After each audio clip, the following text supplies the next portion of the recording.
Hi everyone, welcome to our webinar today. This webinar is a presentation of Clean Energy Group's Resilient Power Project and the Northeast Electrochemical Energy Storage Cluster, also known as NYSERDA. And our topic for this webinar is Hydrogen and Fuel Cells for Resiliency, Financing Energy Resiliency. And we have two guest speakers with us from the New York Green Bank and the Connecticut Green Bank. And before I pass this over to our host for this webinar, Todd Olinsky-Paul, I would like to go over just a few quick housekeeping notes. All of our participants today are in listen-only mode. You have a couple of options for joining the audio portion of this webinar. You can use your mic and speakers with your computer, or you can call in using your telephone. Very important note, we encourage you to submit your questions as you think of them throughout the webinar by typing them into the question box on the webinar console and hitting send. We will be reading through your questions as they come in, and we will answer as many as time allows at the end of the webinar. We'll save some time for a Q&A. And finally, this webinar is being recorded. You will find a recording of this webinar as well as all of our previous Resilient Power Project webinars on our website at resilient-power.org. And with that, I'd like to pass it over to our host for this webinar, Todd Olinsky-Paul. Todd is a project director with Clean Energy Group. Thanks, Samantha. Hi, welcome to the webinar, everybody. This is Todd Olinsky-Paul with Clean Energy Group. I'd like to welcome everybody that's attending and also our presenters, Nicholas Zuba and Jeff King, who I'll be introducing in just a moment. Before I do that, I want to give you all a little background. The Resilient Power Project is a project of Clean Energy Group. We're a nonprofit based in Vermont, and we do a lot of work on clean energy policy and program development with states. We work with national labs, we work with DOE and other NGO partners. And in this case, we have the good fortune to have funding from a number of foundations. You can see on the slide here for our work in the area of resilient power, and this is the project under which we're presenting this webinar. Next slide, please. So resilient power is a concept that basically means it's a way to allow critical infrastructure and facilities to island and continue to self-supply with electricity and sometimes with heat or cooling once the surrounding grid has gone down. So for example, in a case of a hurricane or other natural disaster or just due to a grid outage, you want your critical facilities to be able to continue to function with electricity, and so that would include facilities like first responders, municipal buildings, shelters, schools that serve as shelters, hospitals, communications facilities, fueling facilities, and so forth. You can see here on the screen that we actually produced quite a few reports, and there's a few here that are examples of case studies we've done on fuel cells and in various types of critical facilities, hospitals, emergency responder facilities, cell phone towers, etc., where they have been placed and have functioned well during natural disasters to allow those critical facilities to continue to function even when the grid is down. Next slide, please. So I just want to say before introducing our speakers that this webinar and several others that are coming up that we'll tell you about later are supported by NYSERDA, the Northeast Electrochemical Energy Storage Cluster, and we are very appreciative that NYSERDA provides this support, and they are an excellent resource if you need information on fuel cells and hydrogen. Next slide, please. So today we're going to hear from guest speakers at two green banks, and they're going to talk about financing for fuel cells and for this kind of application. First, we're going to hear from Nicholas Zuba. He is a manager of commercial and industrial programs at the Connecticut Green Bank. He earned his Master of Public Administration degree from the Cornell Institute for Public Affairs at Cornell University, where he focused on environmental sustainability programs, design, and management. He also worked on environmental sustainability projects at Cornell, including the Environmental Defense Fund's Climate Corps program. And with CA Technologies Incorporated, he helped develop energy-saving project recommendations and ways to fund and finance those recommendations, including advocating for deploying PACE, Property Assessed Clean Energy, financing in Suffolk County, New York. This work earned him their first annual Best Business Case Award. Prior to Cornell, Nicholas worked for the Town of Babylon government in Long Island, New York. In 2011, he became an administrator of the town's Long Island Green Homes program, which is one of the first residential PACE programs in the country to provide homeowners with financing to reduce their energy usage. He expanded the program's outreach efforts and refined its policies, increasing demand for green home services, and partnered with similar programs in Long Island, New York State, and across the country to share its best practices. Nicholas also holds a Bachelor of Arts degree in Political Science from Ithaca College. Following his presentation, we'll hear from Jeff King, who is an associate at the New York Green Bank. Jeff supports the origination, evaluation, and execution of scalable clean energy and efficiency project investments across New York State. Prior to joining New York Green Bank, Mr. King worked as an analyst within Bank of America's corporate debt products team, where he participated in the structuring, underwriting, and documentation of credit facilities and managed credit exposure for the global corporate investment bank's loan and trading portfolio. He participated in all aspects of the deal process, including financial and industry analysis in support of company-specific and portfolio-level decisions with a focus on the industrials industry group. Mr. King also held additional positions at Bank of America in their risk organization. As part of the Global Markets Operational Risk Team, he provided independent oversight of the global markets lines of business, including equities, credit products, and rates and currencies. He was also a member of Bank of America's Enterprise Stress Testing Group, responsible for conducting the Dodd-Frank Act and Comprehensive Capital Analysis and Review, or CCAR, stress tests. Mr. King holds a bachelor's degree in business administration from North Carolina State University with a concentration in finance and a minor in accounting. So two really, really well-qualified speakers today. We're fortunate to have both of them here. And so I will pass this to Nicholas Zuba for the first of our two presentations. I want to remind everybody that we do have a good number of people on this webinar. We will do our best to get to your questions and address them after the two presentations, but it will help us a lot to do that if you'll send them in now or as you think of them rather than waiting until the end. And you'll have a better chance of getting them addressed if you do that. We have a hard stop at 3, so without further ado, I will turn this over to Nicholas Zuba. Great. Thank you so much, Todd, and good afternoon to everyone listening on the webinar. So I'm very glad to have the opportunity to speak with you all today about the CPACE program and how this is a financing tool that can help to deploy and to engender resiliency here in the state of Connecticut by being able to be more energy secure and to strengthen our energy infrastructure to basically make ourselves more, again, safeguarded against basically future disasters and risk to our energy systems.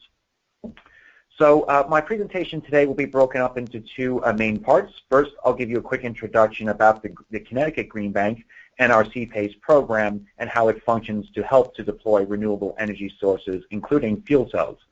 And at the same time, then I will then go into talking about how CPACE can be used to basically help with different building owners to deploy different types of renewable energy sources, such as fuel cells, solar systems, and as well as microgrid and district energy solutions to basically make ourselves more resilient for our energy future.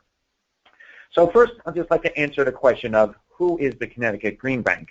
So we are a quasi-public state agency that was created by the state of Connecticut legislature in 2011 with basically a dual mission that we were seeking to achieve. So first and foremost, we sought to have to deploy as much clean energy and energy efficiency as possible with the goal basically to improve our residential and commercial existing building stock because basically these buildings were not built with energy efficiency in mind and were very inefficient in using energy.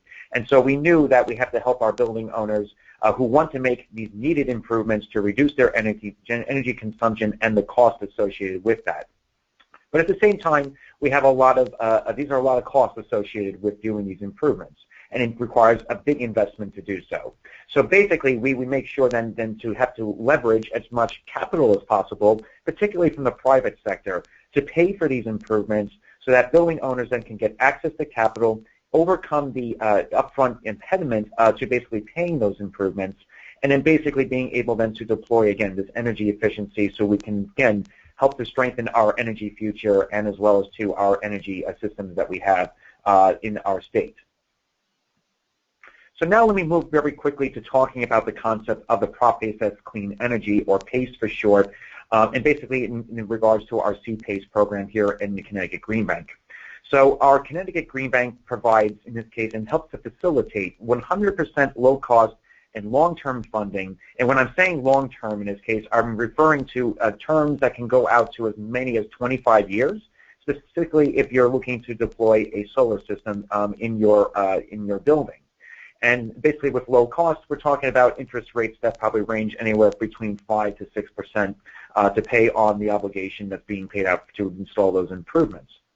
And then what's the beauty behind this concept of PACE is that it enables the building owner to repay that over time through their property taxes. So hence the concept of property assessed in this case, where we're basically placing a benefit assessment on the property in the form of a lien, where basically then the property owner repays that mechanism through this mechanism over time until the lien is fully satisfied and then released from the property.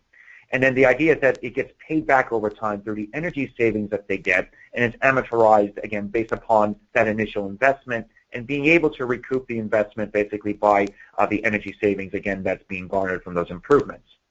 And two, what's important to note is that the PACE lien basically, again, stays on the property and would stay there regardless of whoever the ownership is. Because, again, the notion of a benefit assessment, it's meant to, again, improve the building. So regardless of whoever the owner is, who is usually the recipient of those benefits, it basically will stay with that property until, again, it's fully repaid. And again, if there's a sale or a change of hands of ownership, it gets the obligation to pay on CPACE basically then gets transferred to whoever the new owner becomes. So that is basically the concept of PACE in a nutshell. So in the case of our CPACE program more specifically, there are some key benefits that we see from doing projects through our program. So first and foremost is to mention this aspect again of the 100% financing that now we're doing outwards of 25 years for our loan terms.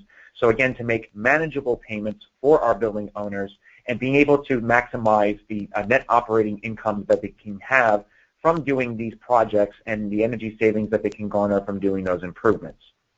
And as well, we always make sure that we can have a positive cash flow even in year one when we install these improvements. So ensuring that there's enough and a robust savings that they're seeing right away so that they can then begin paying their CPACE obligation over time, and then also to then being able to save some money already in their pockets to then be able to be reused for other purposes, such as maybe expanding their businesses or maybe for a nonprofit organization being able to meet their mission and their objectives as an organization.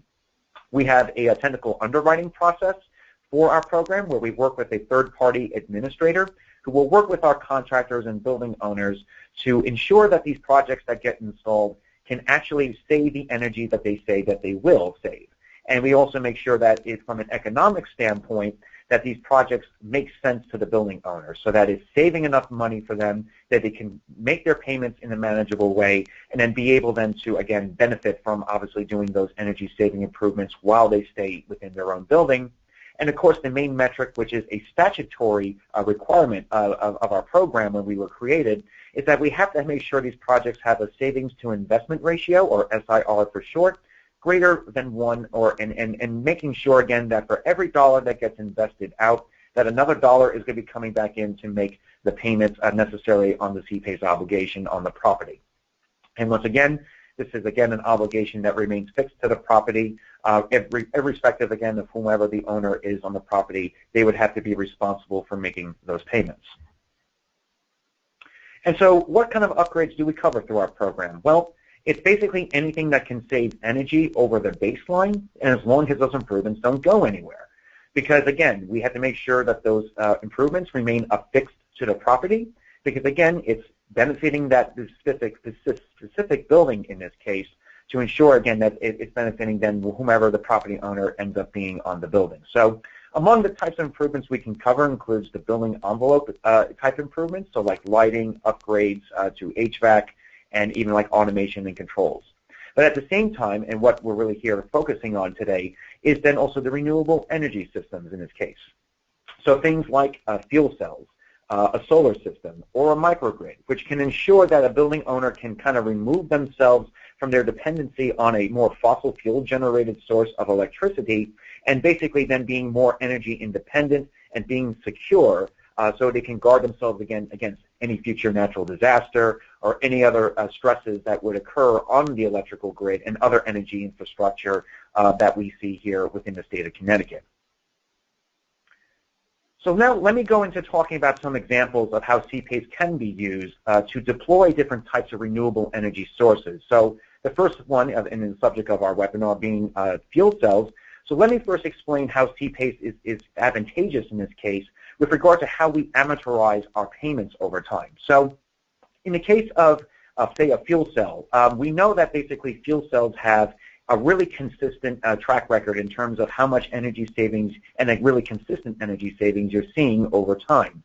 So it's not kind of like a solar system where you have degradation you have to be concerned about and things of that nature. So basically then we have a steady stream of energy savings coming into a project.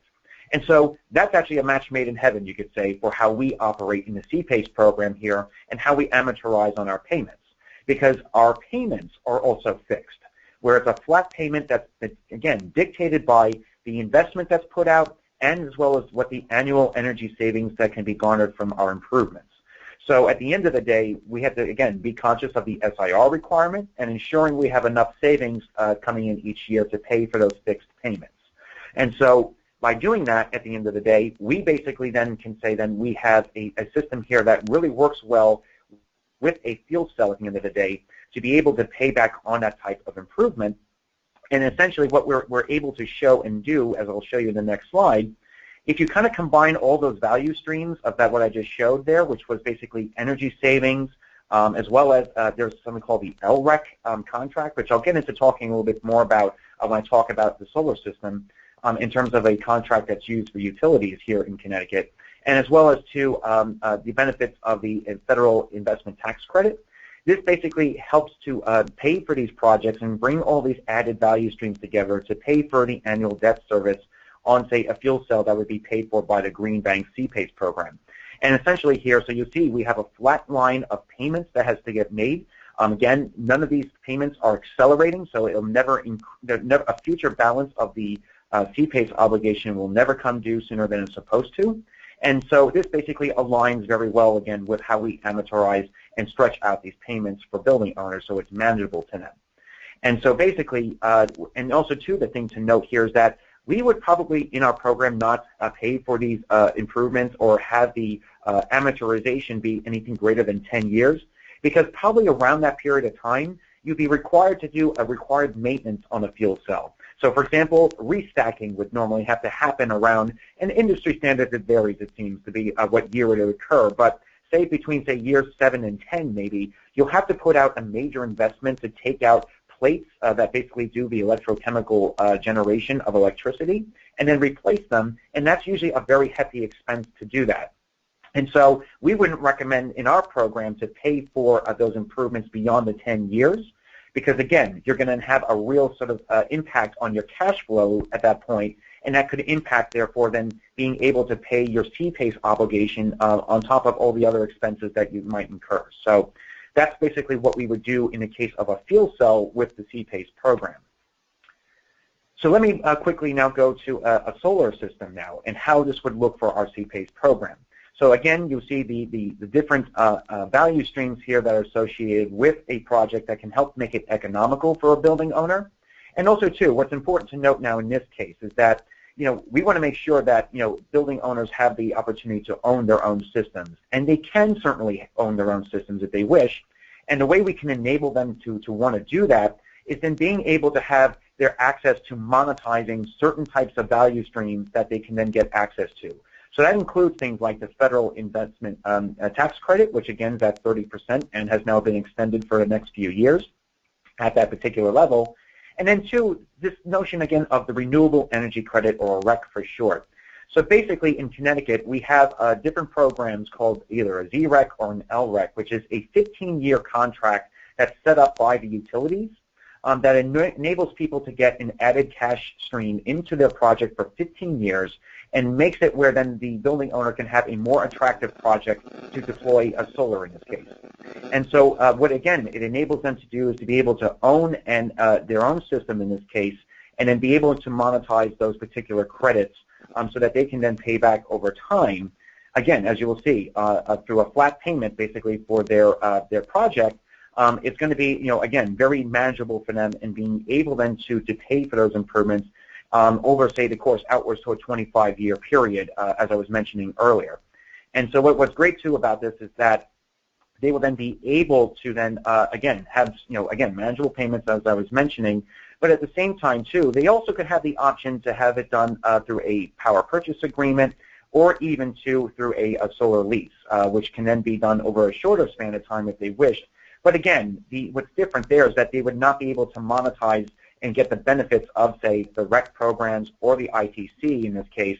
And so therefore, that would then go to the benefit of a third-party owner. So that's why we would probably, again, say through the case of a CPACE obligation, we can basically ensure that a building owner can own their own system and get the guarantee of this total value stream for a project.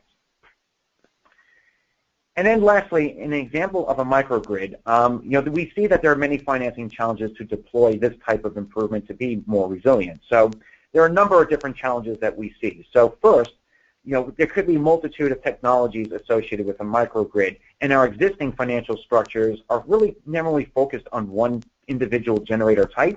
And of course, there could be multiple technologies associated with a microgrid. So that's one problem. The next is that there could be multiple credits. So in other words, there could be multiple people benefiting from a microgrid. And so basically, there could be different types of people who might be getting access to the lower and the cheaper, say, electricity they may get from a renewable source. So like a house, maybe an industrial site, and then maybe too like a town hall, for example, in the Mush market. And then too, there could be multiple revenue sources. So things like, again, getting benefits of the reduced energy costs, maybe social cost improvements in terms of reduced greenhouse gas emissions, and so forth. But again, energy savings may not pay for the total investment, and some of those benefits may come at an added cost to that building owner. And then also, too, we have to make sure that the demand and the supply of basically on that energy is basically equal in this case. And then, two, the aggregate basically of the microgrid, the aggregate use by those microgrid customers must be fitting for the operating profile for those generators. So that's very important. And then so basically CPACE then can help to solve a lot of those challenges through basically making sure that the buildings are the collateral for those microgrid systems. And so basically, again, the capital providers would then provide 100% low-cost long-term financing in order to secure that through then a senior tax lien that gets repaid through the property tax bills, as I mentioned. So the idea here is that, when we underwrite these projects, we do so to the asset's value at the end of the day, but not necessarily to the business that's housed within that building. So we use basically that building as the collateral to basically then dictate again then how much then too we would assess then to the cost basically associated with paying back on the microgrid. So normally then the way we would secure it in this case would then be to that property, and then the capital cost would be assessed on a pro rata basis based upon the projected benefits that they would then get from being part of the microgrid system. And in this case, a microgrid developer then could lock in their repayments over a fixed cost of about 20 years in this case. And then they can even enter into what are known as these energy service agreements with the customers so that they can ensure that they have a guaranteed energy supply, the delivery is there, and that also too ensures reliability because then there'd be guarantees basically rolled into this to ensure that basically they're getting the energy basically that's being guaranteed to them in terms of the cost and what the demand that has to be supplied to those buildings. And so that pretty much is my presentation for today. I'd like to thank you all for giving me your attention, and I will now pass it back to Todd. Well, thank you very much. We are going to push ahead with our second presenter. I just want to remind everybody again, we have gotten only a couple questions, and we are going to have time at the end for questions and discussion about your comments, so please send them in by typing them into the chat box in your webinar panel on your screen, and we will get to as many as we can at the end. Okay, I will pass this over to Jeff King from the New York Green Bank. Thanks, Todd, and thanks for the opportunity to discuss the New York Green Bank. As Todd mentioned, I'm an associate here at the Green Bank, and today I'm going to discuss our role in New York's clean energy marketplace and REV, as well as how we partner with organizations and projects across New York State and how those in the audience today can partner with the New York Green Bank.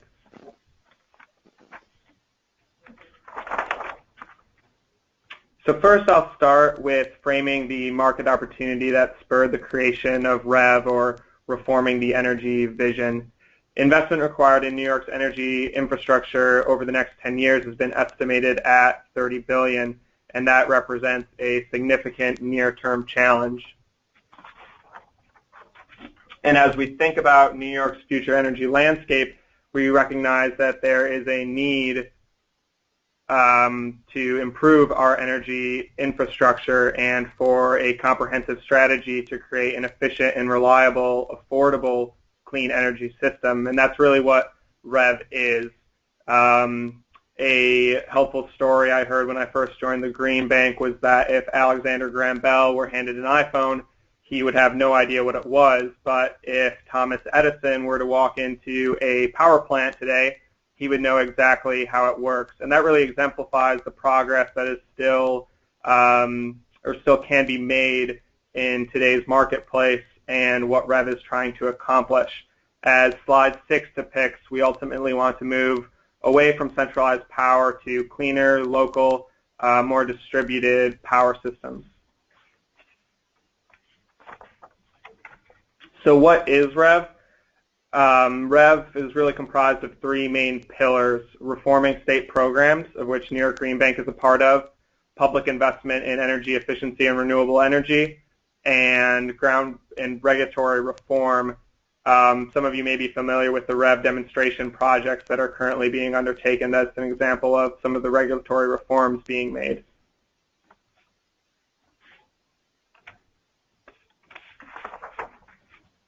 And going further into the market opportunity for the New York Green Bank, a market study by Booz & Co. was done that estimated the market opportunity for New York-based clean energy projects at approximately $85 billion. And that includes new technology, scaling existing technology, and is somewhat of a conservative estimate because it doesn't include large-scale renewables. And as you can see on this slide, there's currently a very narrow market segment being addressed. And in this gap between the estimated market opportunity and what's currently being done in private markets, a need was identified to establish more precedent and crowd in investment from existing private market participants.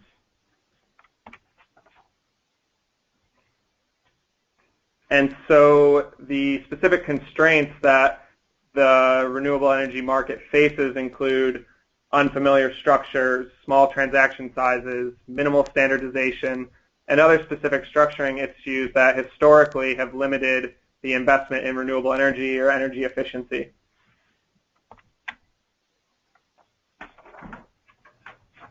And so that gets us to the New York Green Bank and what we are trying to achieve. The New York Green Bank was formed to address these financing gaps. We view ourselves as similar to other private financial institutions acting in these markets, with the caveat that we can be flexible to provide solutions as long as they meet three specific components of our mandate. The first being that we are market focused. We need to achieve a market rate of return. We also, all of our transactions need to have clean energy benefits and demonstrate reduced greenhouse gas emissions. And lastly, our role in a transaction needs to mobilize greater private sector capital and achieve market transformation. And we really go about that by structuring our transaction to be replicable. We take the view that the private market could or would assume our role if a certain scale or precedent is established.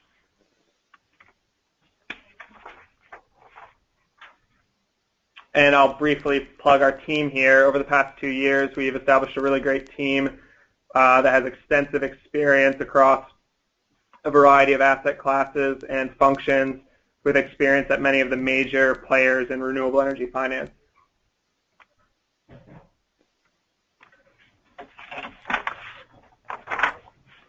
And to provide these innovative solutions, we try to be market responsive. We have an open solicitation process, and we also can provide a range of financing products, including credit enhancement with things like loan guarantees and tenor extensions. We also can provide warehousing or aggregation financing facilities that essentially give our counterparties a line of credit to grow and operate their business. We also can provide more traditional assets, loans, and investments, think term debt or bank debt. And we also provide composite products in keeping with the theme of providing flexible solutions. We can provide a combination of the things I just mentioned or other financing structures that we've contemplated thus far.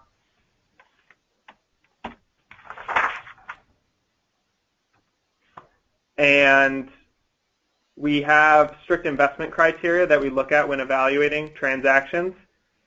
Given that we are a prudent steward of ratepayer capital, the credit quality aspect of our investments is very important. Among other requirements that mirror our mandate, we have our minimum investment requirements include achieving market rates of return. Like I mentioned, we also need to demonstrate greenhouse gas emission reduction, and we also like to see one or more private sector financial parties involved in our transactions. And on the right on this slide, you can see some of the questions we ask when addressing market transformation, the additionality that New York Green Bank brings to a role in a project or transaction, and how it can be replicated in the private markets.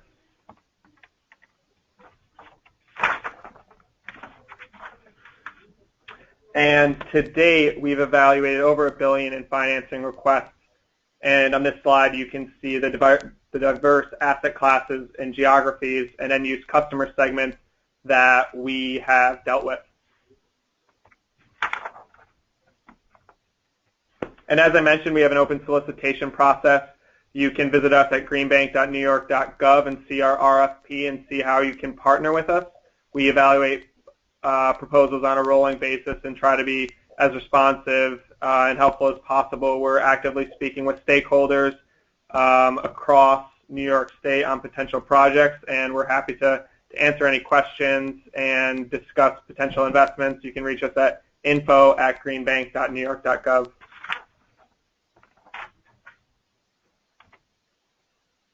And I'll briefly touch on what we see in successful proposals. Some things we look for are quality counterparties and experienced management teams. We also like to have a defined role or see a defined role that the New York Green Bank is playing. And we also pay attention to or look for a counterparty to address standard project finance risks in a transaction. And on the next slide, I won't go into too much detail, but we announced several closed transactions in the fall of 2015. You can see here the different asset classes that we've worked with and the different forms of financing that we can provide.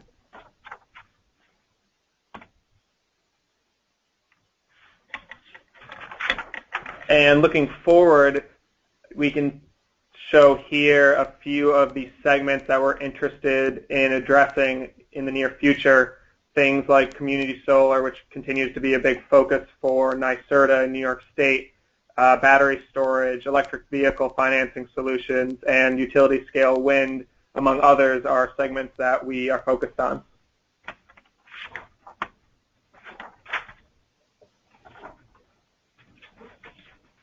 And we are a member of NYSERDA, the New York State Energy and Research Development Authority.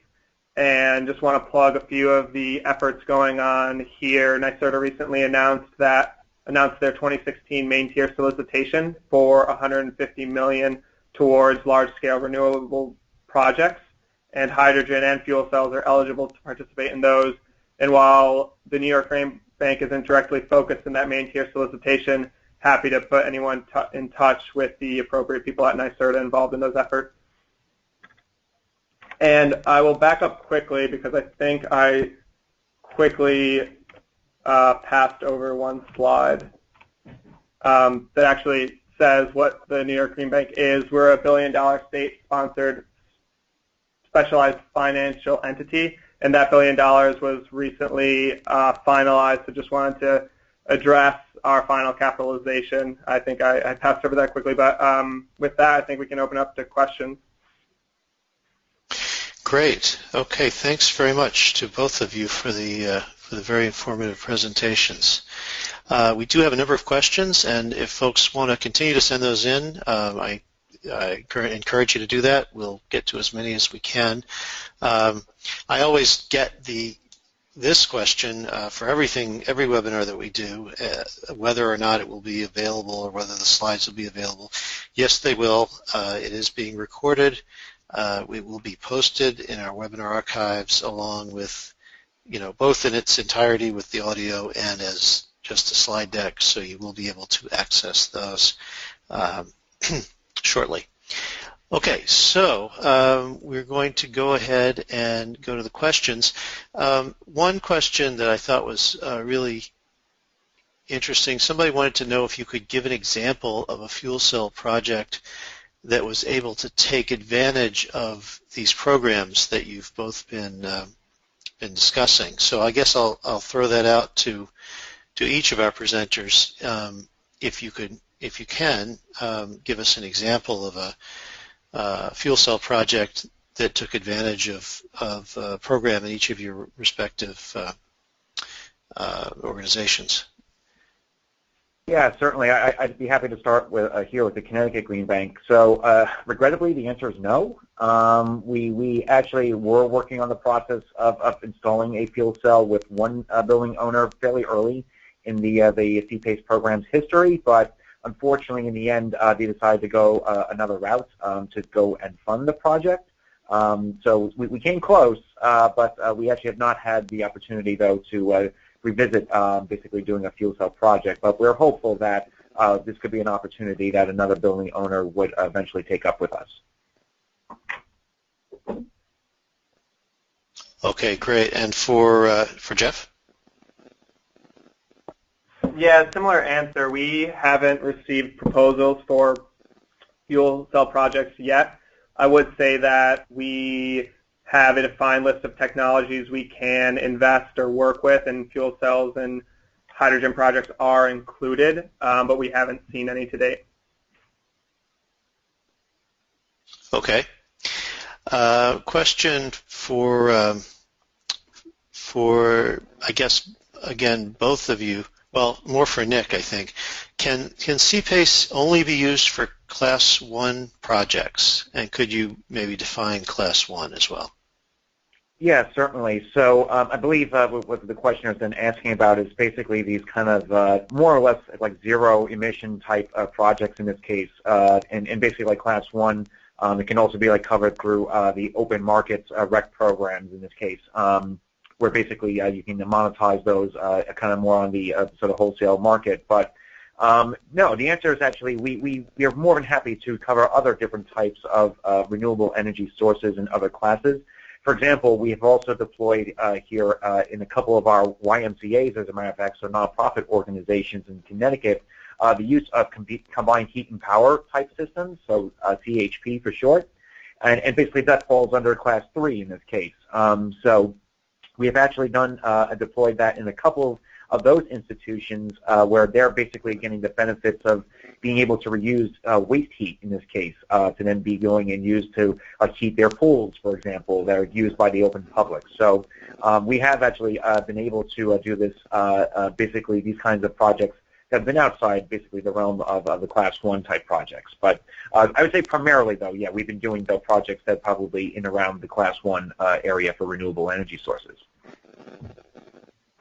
Okay, great. This is a more general question I'll throw out to both of you. The question is whether these financing approaches are available to municipalities. And I think it's an important question because in many cases there are municipal facilities that are critical facilities in cases of natural disaster or grid outages that can use fuel cells, obviously, as a resilient power technology, and often we see state programs that look to municipalities to lead in terms of applying for state funds for resilient power projects. So that's been true in Massachusetts. It's been true in Connecticut with the Microgrids program. So, and in New York with their Microgrids program, there's a large role for municipalities to play in these programs. So, can which of these financing approaches can be taken advantage of by municipalities for municipal buildings? Yeah, so I'd be happy to go first. So the short answer really is that the PACE is really not a good option for municipalities, and in particular, obviously, within the state of Connecticut here, because essentially, with the way that the PACE lien works and putting that benefit assessment on a property, if a municipality is owning that particular facility, and that they then, for some reason, default on their CPACE repayments, in this case, to basically themselves, making that payment through their property. Again, they don't have a property tax bill, so that too is also a challenge. But at the same time, they would have to agree then to foreclose on their own facility that they own. So I don't know that any municipality would ever want to do that. So that basically would take them out of the equation immediately when it comes to dealing with the PACE situation. And so we've had to steer a lot of those folks away from our financing solution and trying maybe to find other routes and avenues to basically help them in the MUSH market.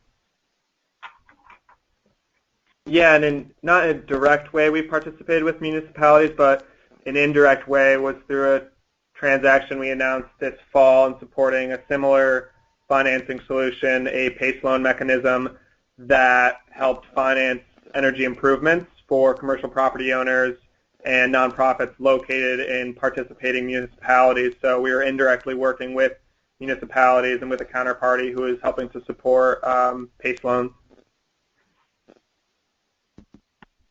Okay. Any other approaches to financing that you're using that are available to municipalities? Well, another one would be through community solar. It's not something we've done yet, but we've explored working with municipalities to support community solar efforts where they may be the off-taker financing arrangements that are community solar projects for a specific municipality. Yeah, and the only other probably sort of a mechanism that the Green Bank here in Connecticut has at its disposal to help would be through like a power purchase agreement arrangement, and as well as a solar lease that the municipality could potentially take advantage of to basically go and pay for a cheaper rate of electricity that's for a system that's owned by a third party. So we have actually at the Connecticut Green Bank our own dedicated basically fund in this case that we created, a special purpose vehicle that we created that will enable us then to be able to pay for those type of improvements through, again, a PPA and a solar lease structure, which then the Green Bank basically is the owner of that solar system, at least in the way that's what we're working with, at least at this point. Okay, great. Here's a question about standards, and I'm going to throw this out to both of you. Can you provide any technical standards or requirements like minimum efficiency for the fuel cell or capacity factors for the proposed application? So any standards or requirements that you use when you look at applications, or that you would recommend, any third-party set of standards or requirements?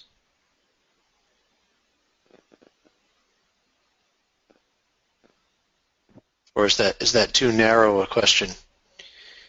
No, not at all. But basically, yeah, in the case of the Connecticut Green Bank, what I could probably speak to more generally in this case is that, as I was mentioning, we have a basically technical administrator who works with our program, who essentially will review, those energy-saving projects, again, to make sure that, the baseline has been done correctly on the building when they've looked at the energy audit, and also to making sure that then from there that the actual improvements are being recommended are going to be saving on the energy that they're basically that they're expected to garner from doing those improvements. So, and essentially, our administrator basically works off of what are basically third-party approved methods in this case to basically examine and look at those projects. And names unfortunately escaping me at the moment, but generally there are adapted guidelines that are out there, and that basically these folks are using through the case of our program to basically looking at these particular improvements. Basically like BEPA, for example, that's one sort of method in this case, and also too at the same time too, we require in this case too ASHRAE level audits in this case to look at basically defining the baseline. So that can be anywhere from a level 1 to a level 3 type audit. Also, too, we work very closely with the International Performance Measurement and Verification Protocol as a way, too, for providing guidance on doing sort of the measurement and verification of those energy savings. And also, too, I'm sorry, when I said BEPA, probably people didn't know maybe what I was referring to. So that's basically an acronym for the Building Energy Performance Assessment. And basically helping to, again, look at basically baseline for developing the baseline for a building. Yeah, a similar answer for the New York Green Bank. We don't have published minimum standards for technology requirements, but in keeping with our competitive mandate and being, taking the view of the private market, we may have a few different steps depending on the asset class. We do have to adhere to the state environmental quality review, so we will require an environmental impact assessment for anything we're doing. We also may procure an independent engineer to validate the technology or validate different aspects of the transaction. And we also take advantage of being a part of NYSERDA and working with the different and various programs we have here on approved technologies and approved forms of really technology. Okay, thank you. We have a request for a way to contact you guys, I guess, for further information. Is there a way that we can put either an email or a website address on our screen that has some information where people can go for more information? Yeah, certainly. So basically, on the last slide of my presentation, I had my direct contact information on there, and as well as the link to our program's website, which is www.cpace.com. And that's where then you'll be able to find some more information about our program and even get access to our program guidelines, which basically expresses out very explicitly what basically our program is all about and what the standards that we have for setting our guidelines. Okay, and I guess both of you probably had that on your slides, so maybe Samantha, if you have time, if you can get those, grab those, there you go. Thank you. That's what I was looking for. So there you have it. If you want to follow up with questions, there's a couple of email addresses to use. Okay, another question from a participant. What is the cost of fuel cells in dollars per kilowatt, and is this decreasing?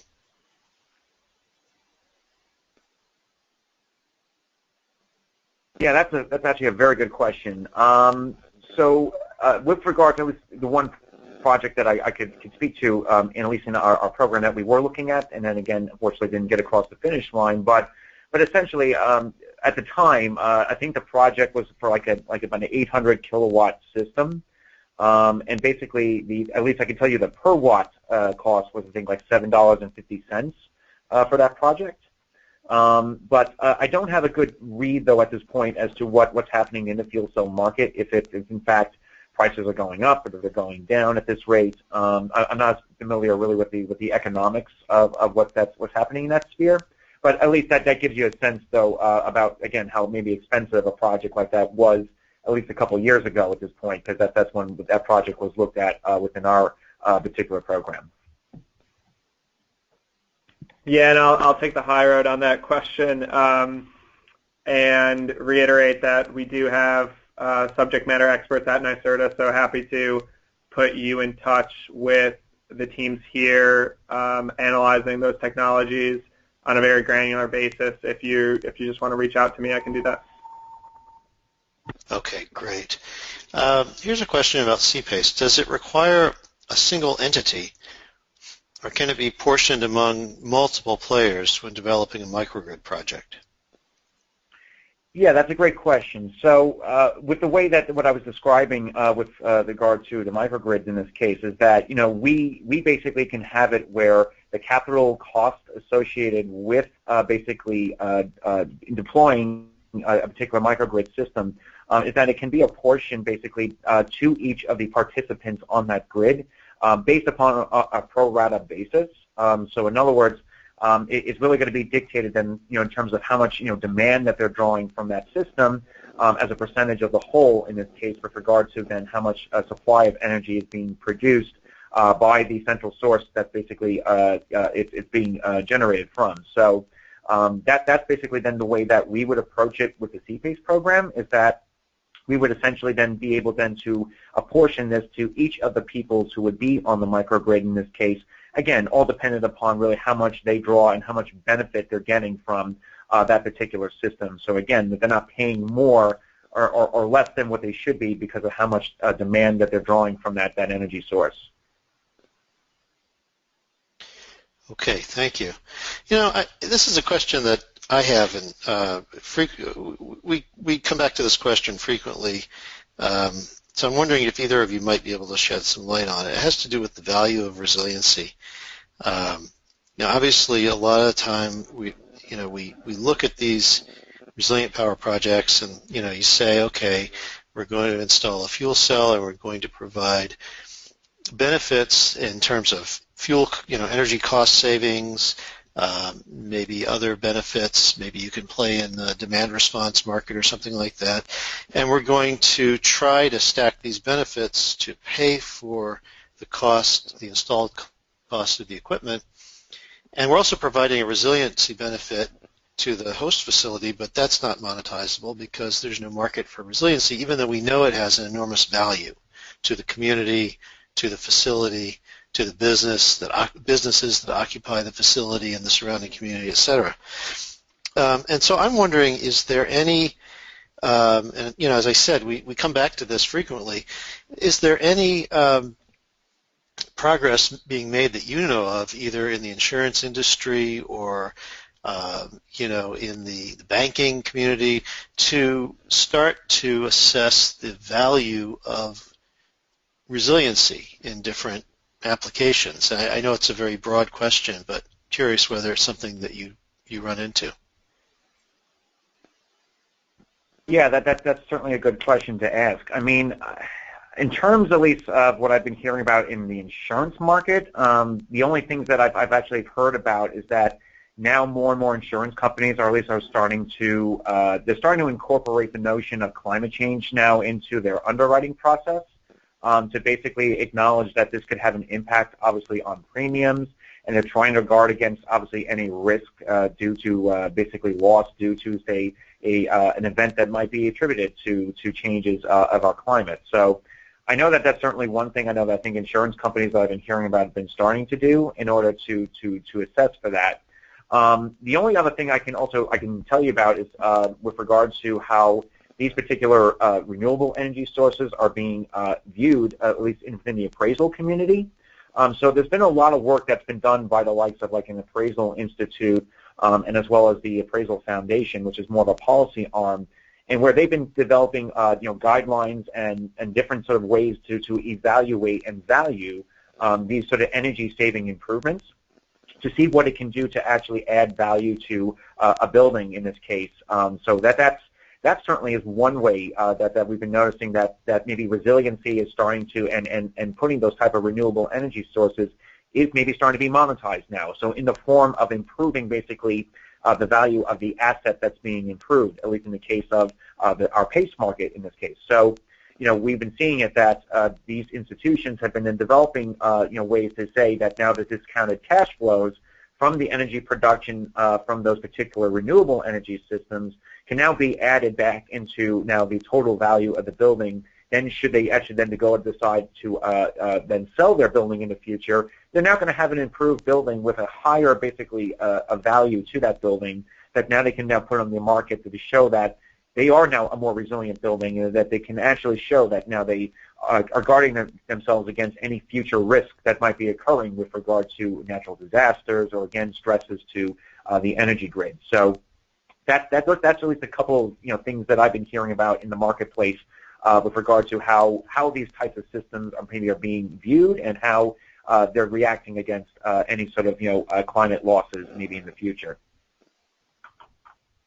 Yeah, I would completely agree with what Nicholas said about insurance companies. We've had a few conversations with insurance companies and asset managers who are increasingly valuing and pricing assets that involve grid resiliency. And at least qualitatively, I think we're continuing to see proposals and counterparties who either indirectly or directly with utilities are pricing and seeing reception to grid resiliency and assets like battery storage. We have a lot of conversations with utilities on how to value those assets and incorporate those assets, and it seems like there's a lot of momentum behind incorporating those types of things and valuing those types of assets.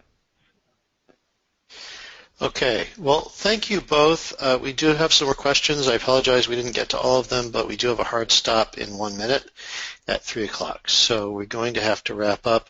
Thank you very much to both of our guest speakers, Nicholas Zuba from Connecticut Green Bank and Jeff King from New York Green Bank. You can see their contact information on the screen. And thank you to NYSERDA. And before we go, want to give Samantha a chance to put out the information on upcoming webinars that may be of interest. Thanks, Todd. We do have a lot of webinars coming up. One in particular that might be of interest to the folks who attended this webinar. On March 17th, we have a webinar on the topic of fuel cells for telecommunication. Details on that webinar are upcoming. You'll be able to find information on that and our other webinars on our website at cleanegroup.org/webinars. And I'd also like to leave you with some web addresses and contact info for Clean Energy Group and NYSERDA. And thank you, everyone, for coming to our webinar today. I hope to see you at another one soon.